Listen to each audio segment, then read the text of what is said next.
The white chapel stood against the Nevada sky like a promise someone had forgotten to keep, and Willa Ashford sat on its worn wooden steps, watching the last of the congregation disappear into the dusty streets of Winnemucca, leaving her behind like an unwanted prayer book. Her trunk sat beside her, everything she owned packed into that battered leather case, and the letter from her intended husband still crumpled in her hand, the words burning into her memory even though she had stopped reading them an hour ago. He had changed his mind. Simple as that. She had traveled all the way from Philadelphia on the promise of marriage, crossed half a continent on trains and stagecoaches, and now she sat abandoned on church steps in a town where she knew not a single soul. The September heat of 1882 pressed down on her shoulders, and she wondered if this was how her life would end, sitting on these steps until she simply became part of them. The sound of hoofbeats made her look up. A cowboy sat atop a bay horse, his hat tilted back enough that she could see sun-weathered features and eyes the color of winter storms. He was dusty from the trail, his shirt stained with honest sweat, and he regarded her with the kind of curiosity that might be reserved for an unexpected wildflower growing in the middle of a cattle path.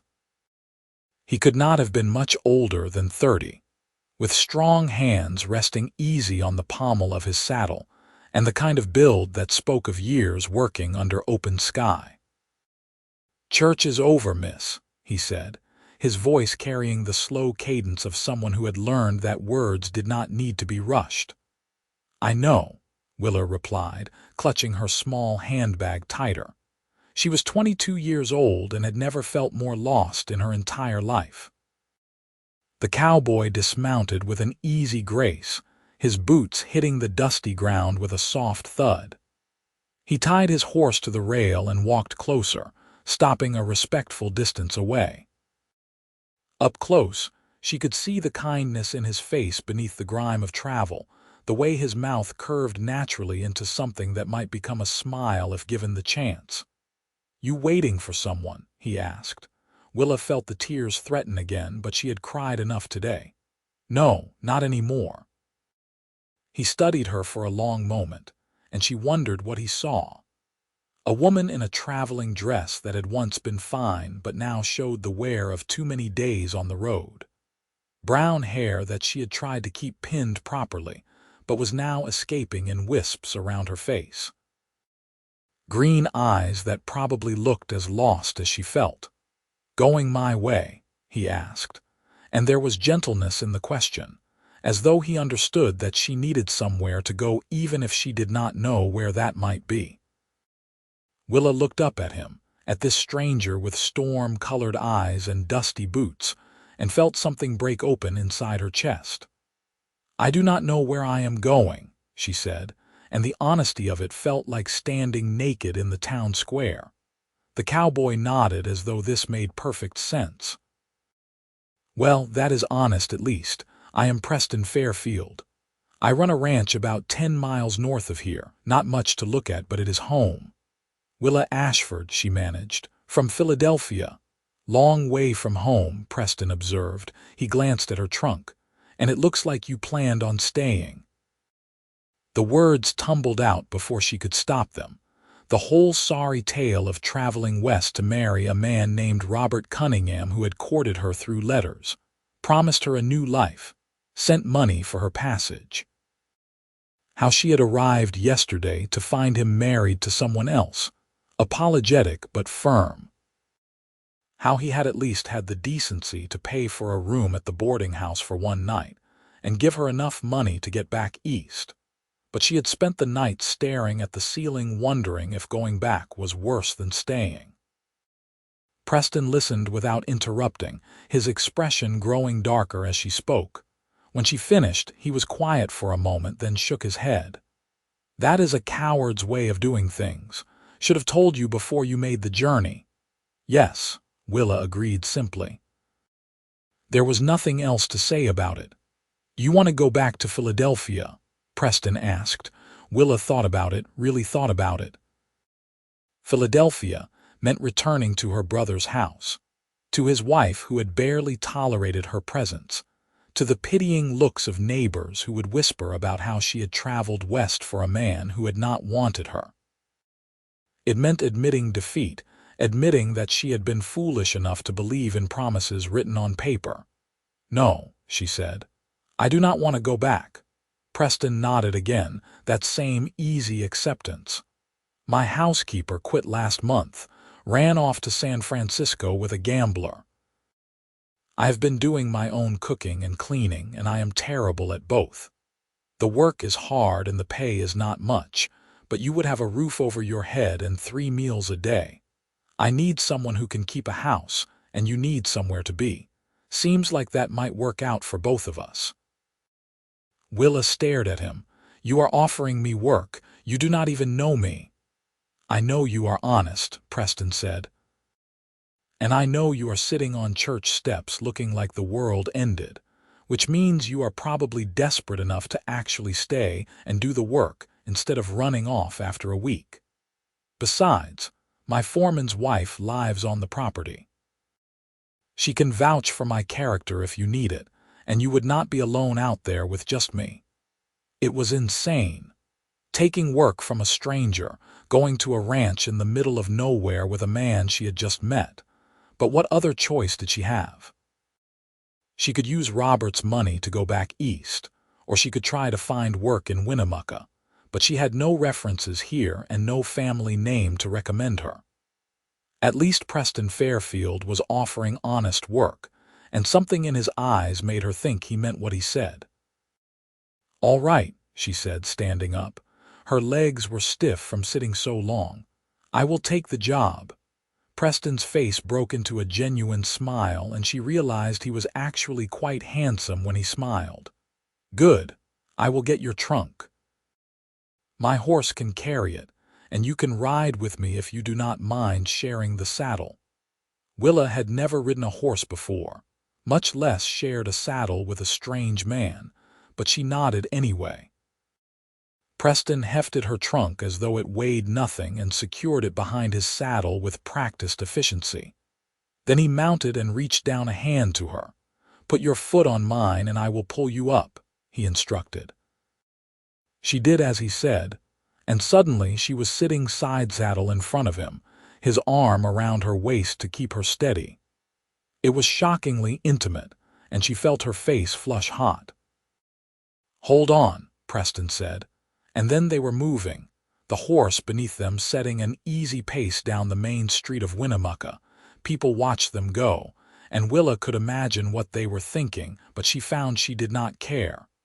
Let them think what they wanted. She was done with caring about what people thought. It had gotten her nowhere except abandoned on church steps. The town fell away behind them, and the landscape opened up into something vast and beautiful and terrifying all at once. The desert stretched out in shades of brown and gold, punctuated by sagebrush and the occasional brave wildflower. Mountains rose in the distance, purple and mysterious against the bright blue sky. It was nothing like Philadelphia, nothing like the green and crowded streets she had known her whole life. "It takes some getting used to," Preston said, as though reading her thoughts. "The emptiness. But once you do, you will find it is not empty at all, just different." "How long have you been here?" Willa asked. 5 years. Came out from Missouri after my father died. He left me enough money to buy the ranch and stock it. It is not much, but it is mine." There was pride in his voice, the kind that came from building something with your own hands. "Do you have family, a sister back in Missouri?" "She married a banker. We write sometimes." He paused. "You, a brother in Philadelphia. He is a lawyer. We do not write much." They rode in silence for a while, and Willa found herself relaxing into the rhythm of the horse, into the steady presence of Preston behind her. The sun beat down warm on her head, and the air smelled of dust and sage and something else she could not name, something that felt like possibility. The ranch appeared gradually, materializing out of the landscape as they crested a low rise. It was simple, a main house made of wood with a covered porch, a barn, a few outbuildings and corrals holding horses and cattle. Nothing fancy, but everything looked well-maintained and sturdy. A smaller house sat off to one side, smoke rising from its chimney. "That is where Miguel and Rosa live," Preston said, nodding toward the smaller house. "Miguel is my foreman, best horseman I have ever seen. Rosa does some of the cooking for the hands when we have a full crew, but mostly she helps Miguel with the stock. They have been here since the beginning." As they rode into the yard, a man emerged from the barn. He was compact and weathered, with black hair going gray at the temples and sharp dark eyes that took in everything at once. His gaze moved from Preston to Willa and back again, one eyebrow rising slightly. "Miguel, this is Miss Willa Ashford. She's going to be our new housekeeper." "Willa, this is Miguel Reyes." Miguel's expression remained neutral, but he nodded politely. "Miss Ashford, welcome." "Thank you," Willa said, feeling suddenly self-conscious about her disheveled state. Preston dismounted and helped Willa down, his hands firm at her waist. She stumbled slightly on unsteady legs, and he caught her elbow. "It takes a bit to get your land legs back," he said with a slight smile. A woman emerged from the smaller house, wiping her hands on her apron. She was probably in her 40s, with kind eyes and gray-streaked black hair pulled back in a practical bun. "Preston, what is this?" "Rosa, this is Miss Willa Ashford. She is going to be keeping house for me." "Willa, this is Rosa Reyes, Miguel's wife and the person who actually runs this place." Rosa's expression shifted from surprise to something more assessing. She looked at Willa carefully, then at Preston. "Come with me, miss. You look like you need a cup of coffee and a chance to wash the dust off." Willa found herself grateful for another woman's presence. She followed Rosa to the main house while Preston and Miguel began unloading her trunk. The interior was dim and cool after the bright sunlight, and Willa's eyes took a moment to adjust. The house was simple, but well built. A main room served as kitchen and living area, with a large fireplace, a sturdy table and cabinets that looked handmade. 2 doors led off to what must be bedrooms. Everything was clean but had the barren look of a place where no woman had lived for some time. "Sit," Rosa commanded, pointing to a chair at the table. She poured coffee from a pot on the stove and set it in front of Willa, then sat down across from her. "Now, tell me what you are doing here." There was no judgment in Rosa's voice, only pragmatism. Willa told her story for the second time that day, and Rosa listened with the same quiet attention Preston had shown. When Willa finished, Rosa shook her head. "Men can be fools," she said flatly. "But Preston is not that kind of fool. He is a good man. Lonely, I think, but good. He will not harm you if that is what you are worried about." "I am not worried about that," Willa said, and realized it was true. Something about Preston Fairfield felt inherently trustworthy. "Good. The work is not easy. Preston is clean for a man living alone, but the house needs a woman's touch, and during roundup and branding you will be cooking for the hands. Can you cook?" "Yes," Willa said. "My mother taught me before she died." Rosa nodded approvingly. "Then you will do fine. Your room is there." She pointed to one of the doors. "Preston sleeps in the other. There is a lock on your door if you want it. The hands sleep in the bunkhouse near the barn. There are 4 permanent hands and more during busy times. They are rough but mostly respectful. If any of them give you trouble, you tell me or Preston." The door opened and Preston came in carrying Willa's trunk on his shoulder. He set it down carefully near the bedroom door. "I will let you get settled. Supper is usually around 6. I have been living on beans and bacon for the past month, so anything you can do will be an improvement." He left again, and Rosa showed Willa the bedroom. It was small but clean, with a bed, a dresser, a washstand, and a window that looked out over the corrals. After the boarding house room in Winnemucca and the cramped train berths, it looked like heaven. "I will leave you to wash up and unpack," Rosa said. "Come to my house when you are ready, and I will show you where everything is in the kitchen." When Rosa left, Willa sat on the bed and let out a long breath. 24 hours ago she had been preparing to meet her intended husband. Now she was in a ranch house in the Nevada desert, about to start work as a housekeeper for a cowboy she had just met. It was absurd. It was terrifying. It was, she thought, possibly the first real choice she had made in her entire life. She unpacked her things carefully, hanging her few dresses in the small wardrobe and arranging her toiletries on the washstand. She changed out of her traveling dress into something more practical and pinned her hair back firmly. The face that looked back at her from the small mirror on the dresser was the same face she had seen that morning, but something in her eyes had changed. She looked less lost, more determined. Rosa was waiting when Willa knocked on her door, and together they went to the main house. Rosa showed her where everything was kept, the pantry supplies, the pots and pans, the dishes. The kitchen was better equipped than Willa had expected, with a good stove and plenty of cookware. "Preston's mother sent most of this with him from Missouri," Rosa explained. "She had hopes he would marry and settle down. So far, no luck. He works too hard and does not go into town enough to meet anyone." Willa found flour, salt pork, some wrinkled potatoes, and dried apples. Not much to work with, but enough. She set about making a proper supper, falling into the familiar rhythm of cooking. Rosa stayed for a while, talking easily about the ranch and its rhythms, before heading back to make supper for Miguel. When Preston came in at 6, the table was set and a meal of salt pork, fried potatoes, biscuits, and dried apple pie was waiting. He stopped in the doorway, staring. "I said anything would be an improvement, but this is." He trailed off.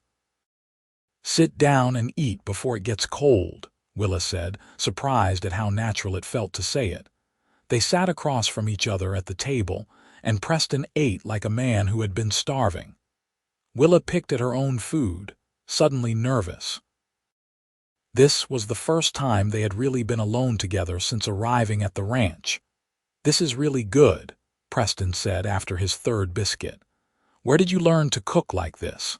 "My mother. She said a woman should know how to make a good meal from whatever she had on hand." Willa paused. "She died when I was 16. I am sorry." Preston's voice was genuine. "My mother is still alive, but I have not seen her since I came out here. She writes letters trying to convince me to come home." "Do you miss Missouri?" Preston considered this. "Sometimes. But this is home now. I like working for myself, answering to no one. I like the work, even when it is hard. Out here, what you build is yours. No one can take it away." "Unless the bank does," Willa said, then felt embarrassed. "Sorry, my brother is always talking about foreclosures." "Your brother sounds cheerful," Preston said, and there was a hint of amusement in his voice. "But you are right. That is always a risk. So far, I have been lucky. The cattle do well and there is good water on the property. As long as that holds, I can make the payments." They finished eating and Willa cleared the dishes. Preston stood to help, but she waved him off. "You have been working all day. I can manage the dishes." "So have you," Preston pointed out. "You traveled 10 miles on horseback and cooked a full meal in a strange kitchen." "This is my job," Willa said firmly. "Let me do it." Preston looked like he might argue, but then nodded. "All right. Thank you for supper, Willa. It was the best meal I have had in a long time." He went outside and Willa heard him talking to someone, probably one of the hands. She washed the dishes in water heated on the stove, dried them, and put them away. The simple domesticity of it was soothing. She might not know what her future held, but she knew how to do this. She knew how to make a house into a home. That night, Lying in her bed listening to the unfamiliar sounds of the ranch, Willa thought about the strange turn her life had taken. She should have been frightened. She should have been crying into her pillow. Instead, she felt something she had not felt in a very long time. She felt curious about tomorrow. The days fell into a pattern. Willa woke before dawn and started breakfast.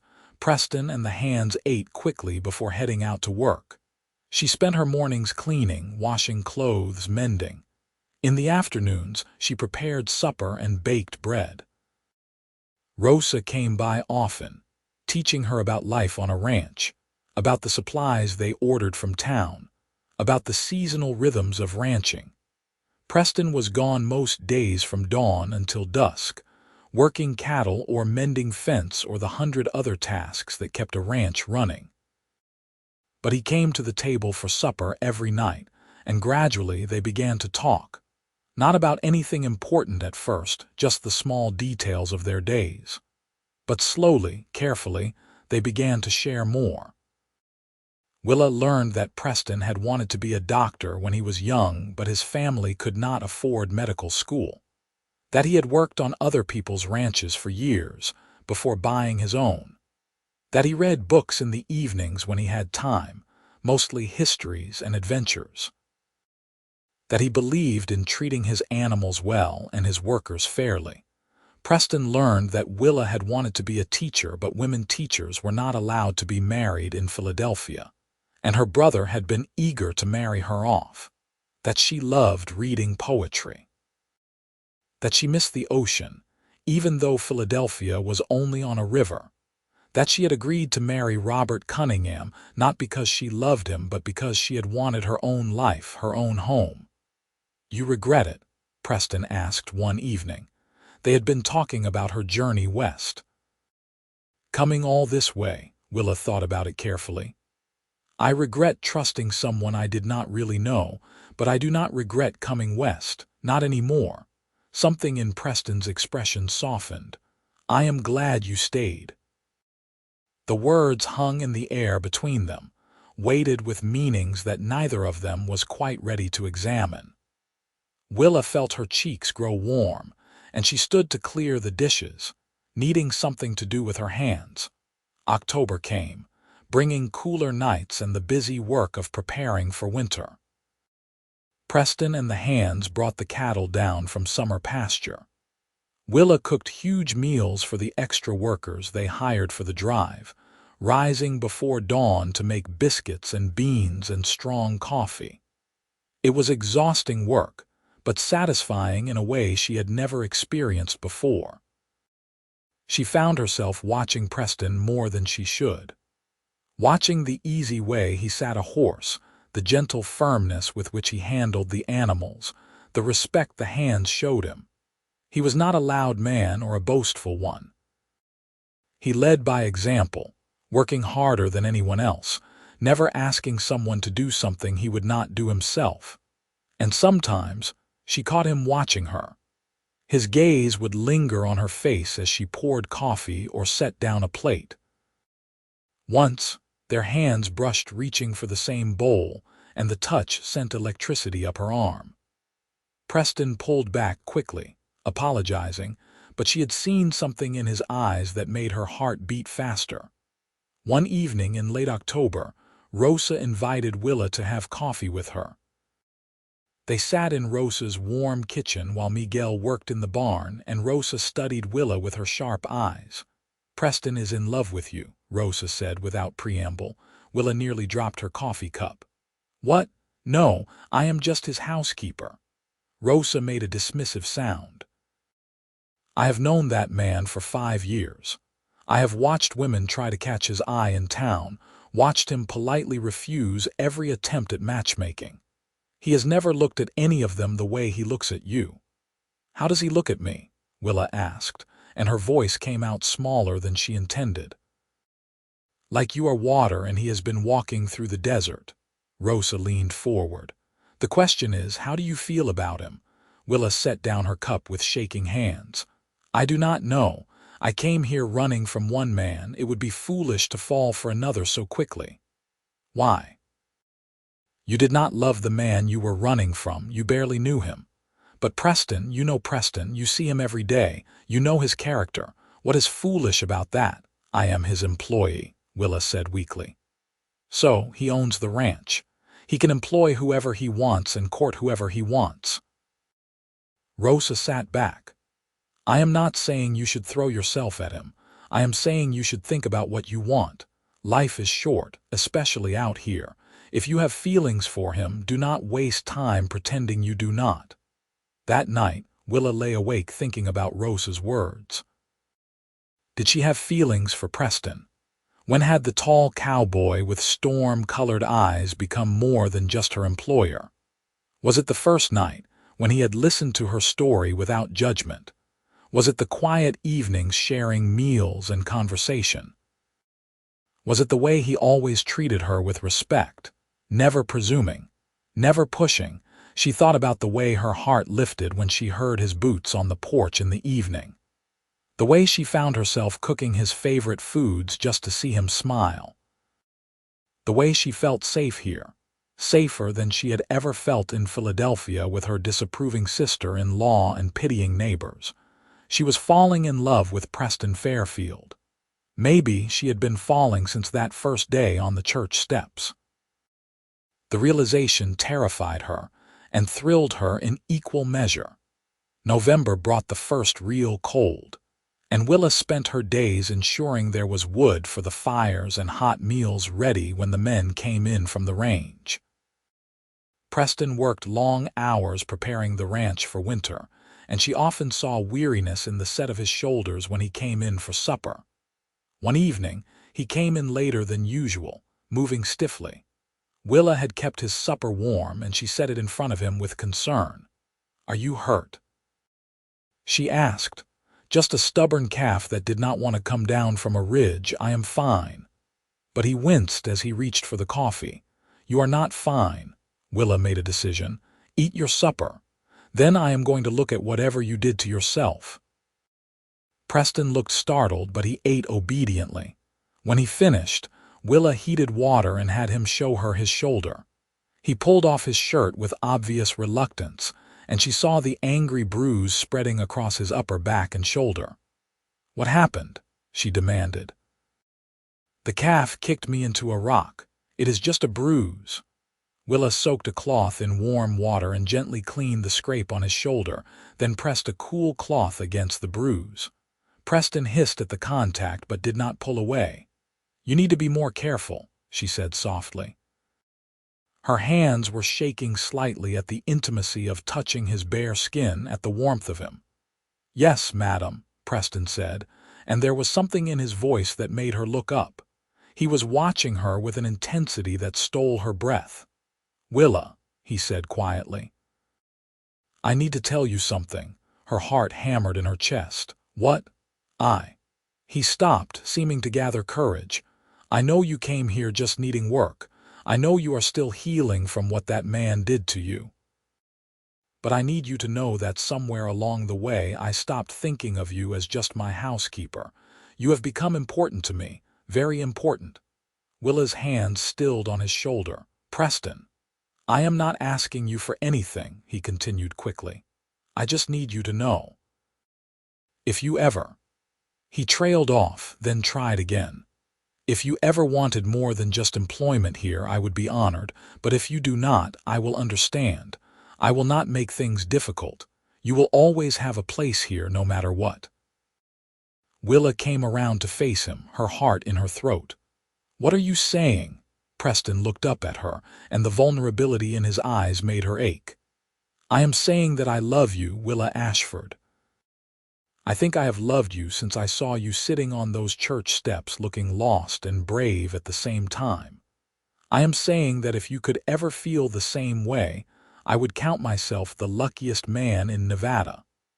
The words hung between them, precious and fragile.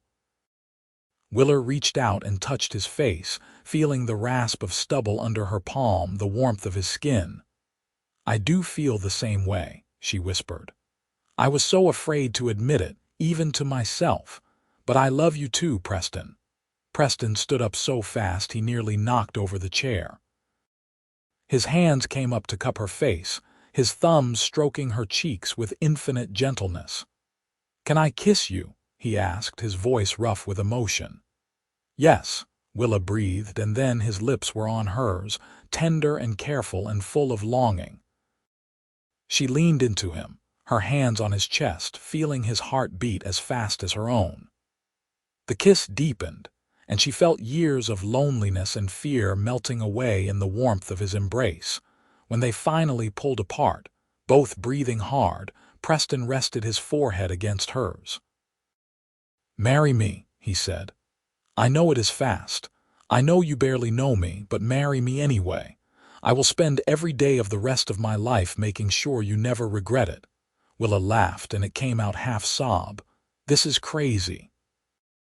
2 months ago, I was sitting on church steps abandoned by a man I was supposed to marry.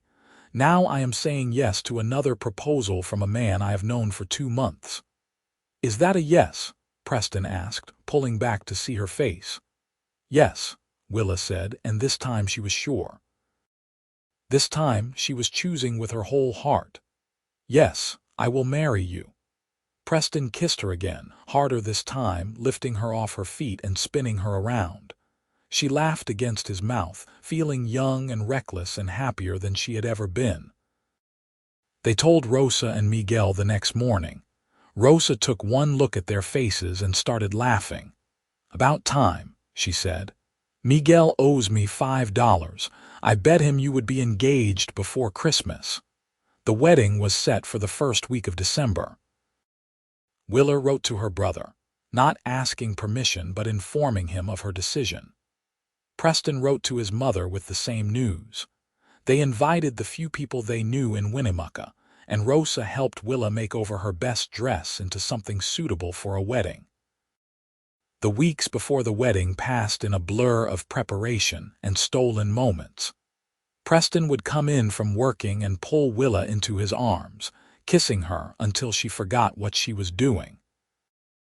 They talked late into the evenings, learning everything they could about each other, building the foundation of their life together.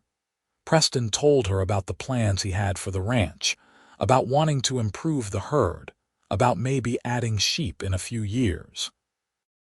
He told her about his fear of failing, of losing everything he had built. Willa held his hand and promised they would face whatever came together. Willa told him about the loneliness of living in her brother's house, of feeling like an imposition, of the relief of leaving even if it meant marrying a stranger. She told him about her fear of being abandoned again, of not being good enough.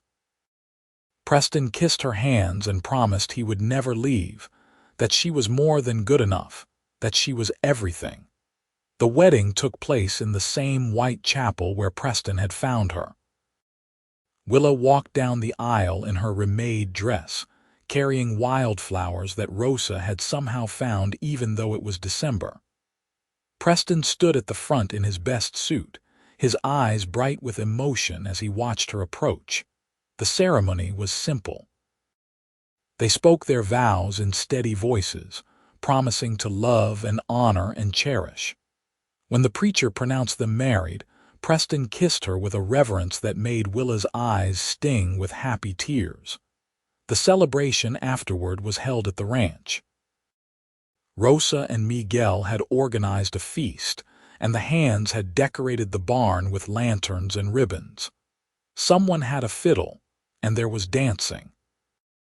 Preston held Willa close as they swayed to the music, and she rested her head on his shoulder, breathing in the scent of him, feeling the steady beat of his heart. "Happy," he murmured into her hair. "So happy," she replied. "I cannot believe this is real." "It is real," Preston promised. "You are my wife. I am your husband. This is our life." That night, in the privacy of their bedroom, Preston made love to her with a gentleness that made her weep. He took his time, learning her body, showing her pleasures she had never imagined. And when they lay tangled together afterward, both breathing hard and sated, Willa felt complete in a way she had never felt before. Winter settled over the ranch, bringing cold and occasional snow. Willa reveled in the domesticity of it all, keeping the house warm, cooking meals, mending clothes. But she also began to venture out more, learning about the ranch that was now her home. Preston taught her to ride, patiently showing her how to sit a horse, how to guide it with subtle movements.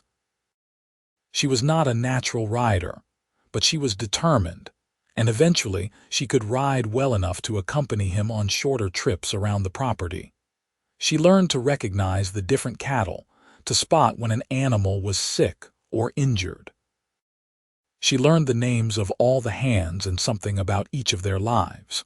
She learned the rhythm of ranch life, the ebb and flow of work and seasons, and she fell more in love with her husband every day.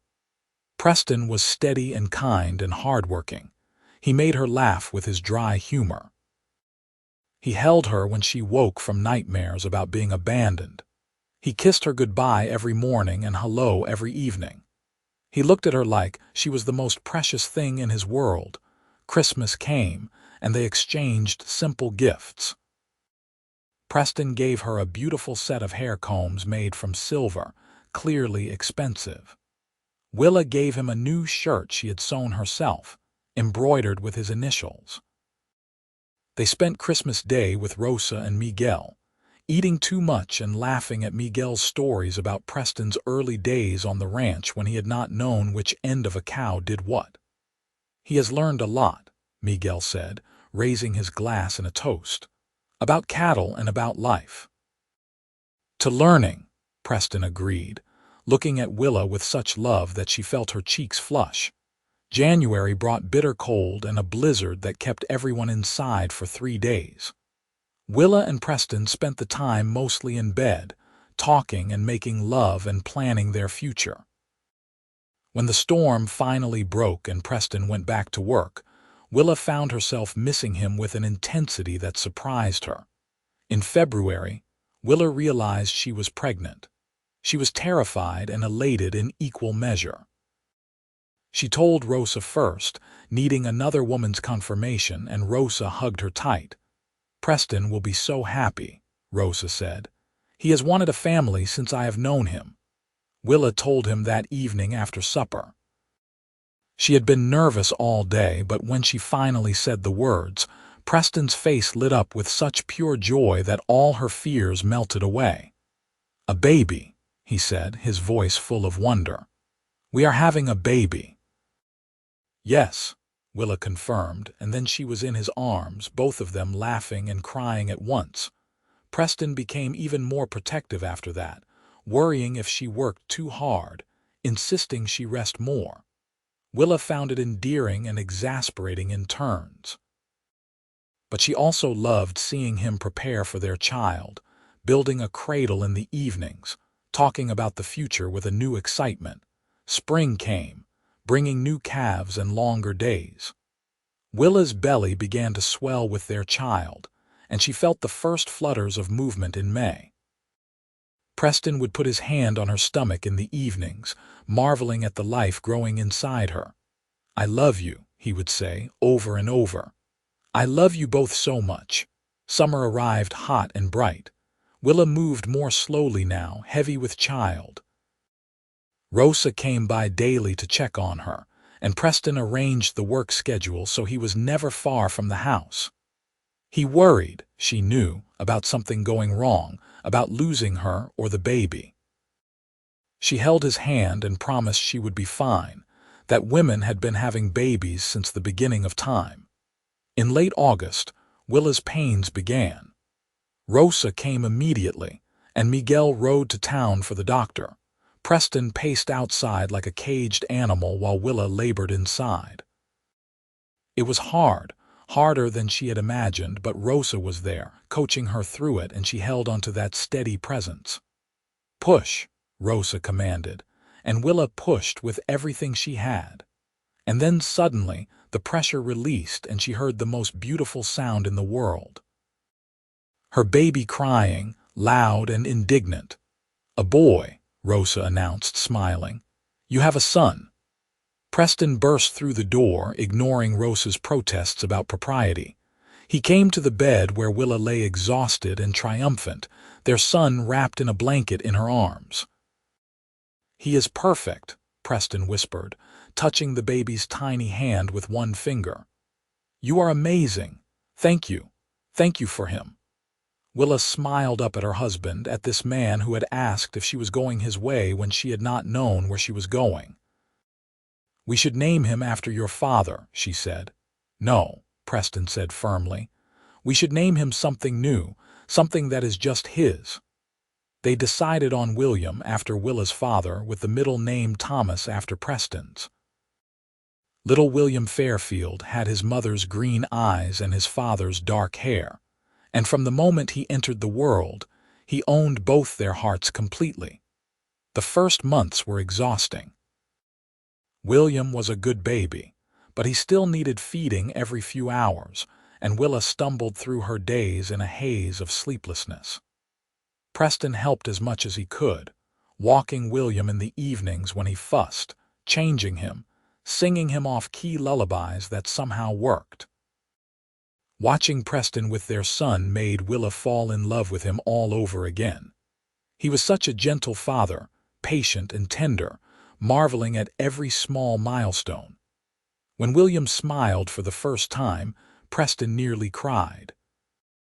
When William grabbed his finger and held on, Preston declared him the strongest baby in Nevada. The ranch continued to thrive. Preston's hard work and careful management were paying off. They hired another hand permanently, and Preston began talking about expanding the herd even more. Willa kept the house and cared for William and found herself more content than she had ever dreamed possible. William grew into a sturdy toddler, running around the ranch and getting into everything. He adored his father, following Preston around whenever allowed, trying to copy everything he did. Preston made him a small wooden horse and William carried it everywhere, announcing that he was a cowboy like Papa. When William was 2, Willa discovered she was pregnant again. This pregnancy was easier than the first, and in the spring of William's 3rd year, she delivered a daughter. They named her Margaret Rose, Maggie for short, and she had Preston's gray eyes and Willa's brown hair. Preston was smitten, declaring that his daughter was the most beautiful thing he had ever seen aside from her mother. Willa laughed and pointed out that he might be biased, but she secretly agreed. Maggie was a sweet baby, easier than William had been, content to watch the world with solemn gray eyes. Life settled into a new rhythm with 2 children. William helped Preston with small tasks, fed the chickens, collected eggs. Maggie grew from a baby into a bright, curious little girl who wanted to know everything about everything. They had another son 2 years after Maggie, Samuel, who had his mother's green eyes and his father's stubborn streak. The ranch continued to grow. Preston's reputation as a fair and honest rancher spread, and his cattle brought good prices. They added on to the house, building more bedrooms for their growing family and a proper parlor. Willa planted a garden, growing vegetables and flowers. She joined the Ladies' Aid Society in town, making friends among the other ranch wives. Years passed, and Willa sometimes thought back to that day on the church steps when her life had seemed over. She thought about the woman she had been, lost and abandoned and frightened. And she looked at the woman she had become, strong and loved and surrounded by family. One evening, when the children were in bed and she and Preston sat on the porch watching the sunset, she told him what she was thinking. "Do you ever wonder what would have happened if you had ridden past the church that day?" she asked. Preston pulled her closer against his side. "I think about it sometimes, and then I thank God I did not." "I was so lost," Willa said softly. "I did not know where I was going." "You were going home," Preston said. "You just did not know it yet. You were going to me and I was going to you. We were always going to find each other." Willa turned to look at her husband, at the lines the sun and wind had carved into his face, at the gray threading through his dark hair. He was not a young man anymore, and neither was she young, but they had built something together, something real and lasting. "I love you," she said. "I think I have loved you since you asked me if I was going your way." "I love you too," Preston replied, kissing her softly. "And I will love you until my last breath and beyond."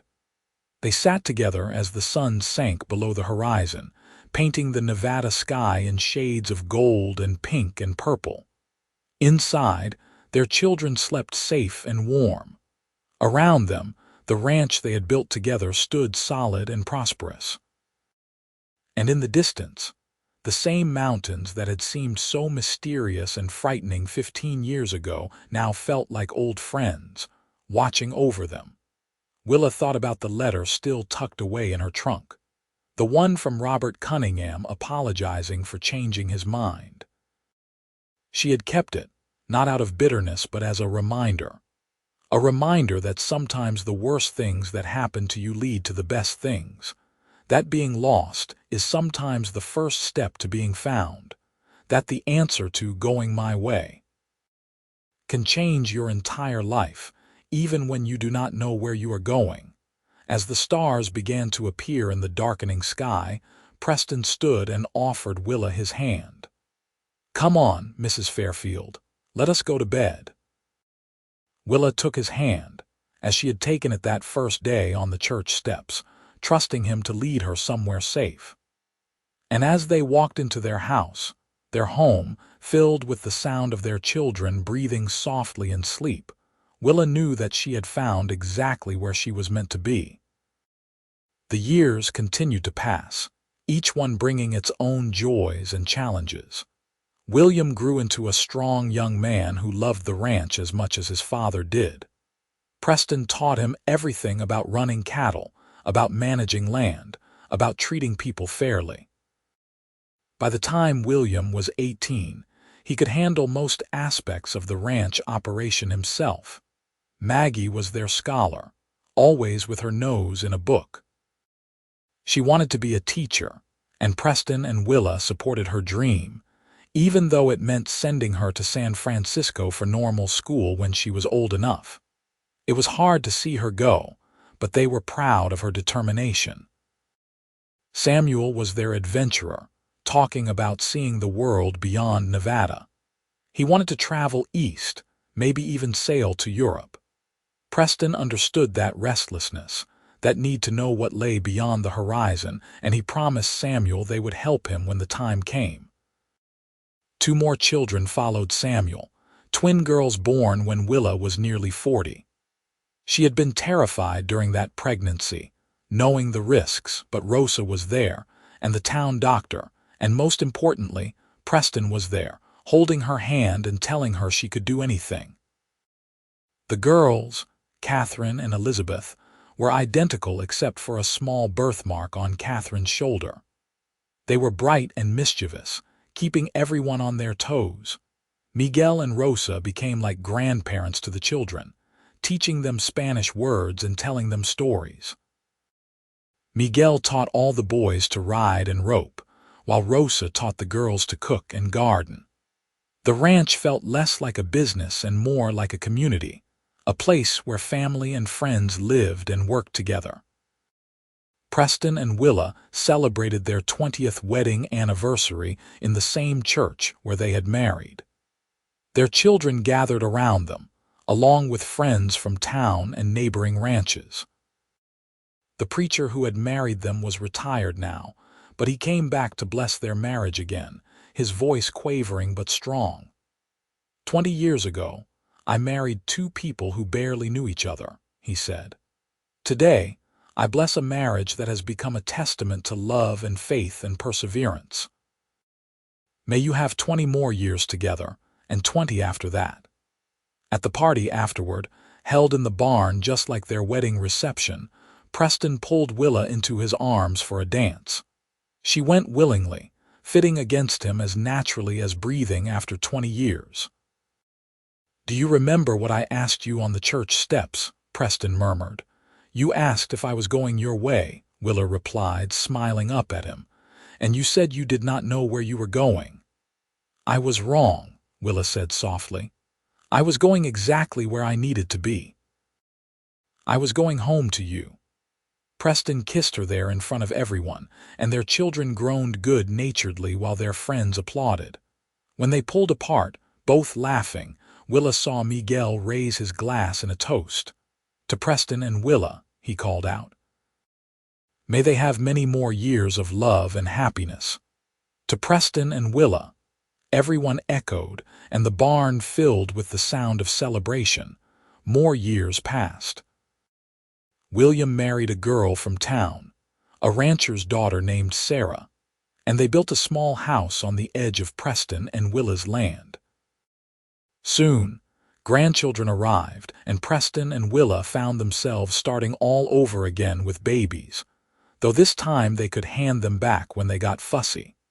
Maggie finished normal school and got a teaching position in Winnemucca. She married a banker named Henry, much to her father's amusement. Your uncle is a banker, he told her. You always said you would never marry someone like him. Uncle Richard is pompous, Maggie replied.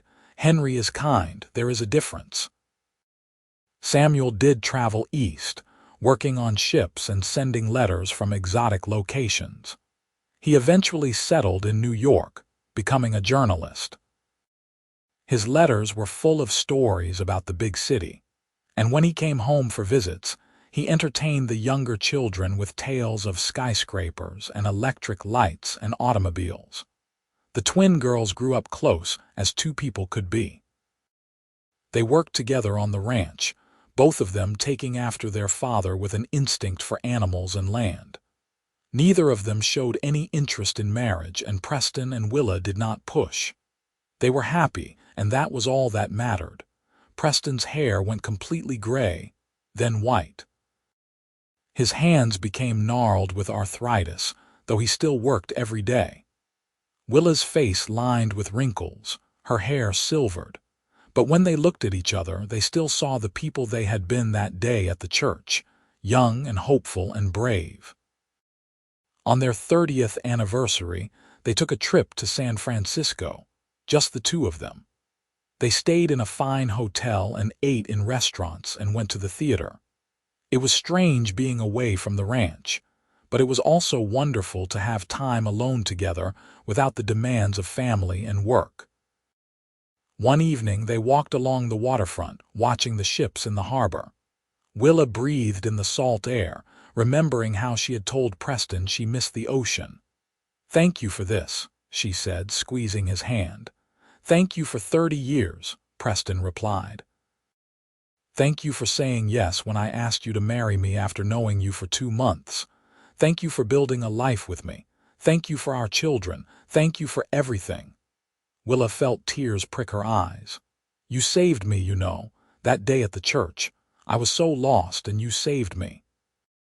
"No," Preston said, turning to face her. The setting sun turned his white hair golden.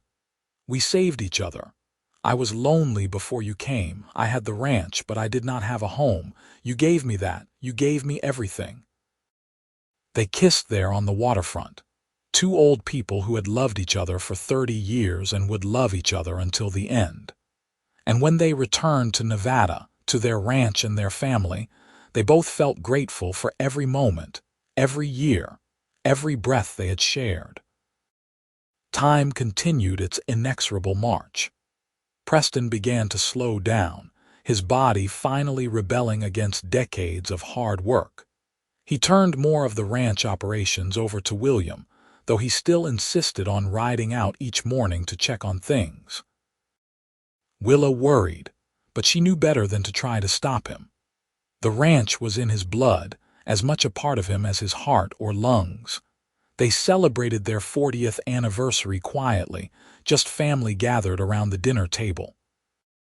Preston stood to make a toast, his hands shaking slightly but his voice still strong. 40 years ago, I found the love of my life sitting on church steps, looking lost. Today, she sits at this table surrounded by the family we built together, looking found. Willa, you are my heart. You are my home. You are everything I never knew I needed. Thank you for 40 years. Thank you for forever." Willa was crying openly now, and so were most of their children. "I love you," she said simply, because what else was there to say? How could she possibly put into words what this man meant to her, what their life together had been? That night, lying in bed, Preston pulled her close. "I want you to know something," he said quietly. "When I am gone, I want you to keep living, keep laughing, keep being happy. Do not mourn me for too long." "Preston, do not talk like that," Willa protested, but he shushed her gently. "We are old, my love. We have been lucky, but luck does not last forever. I just need you to know that loving you has been the greatest joy of my life. If I died tomorrow, I would die happy because of you." "You are not dying tomorrow," Willa said fiercely. "We have years left, years and years."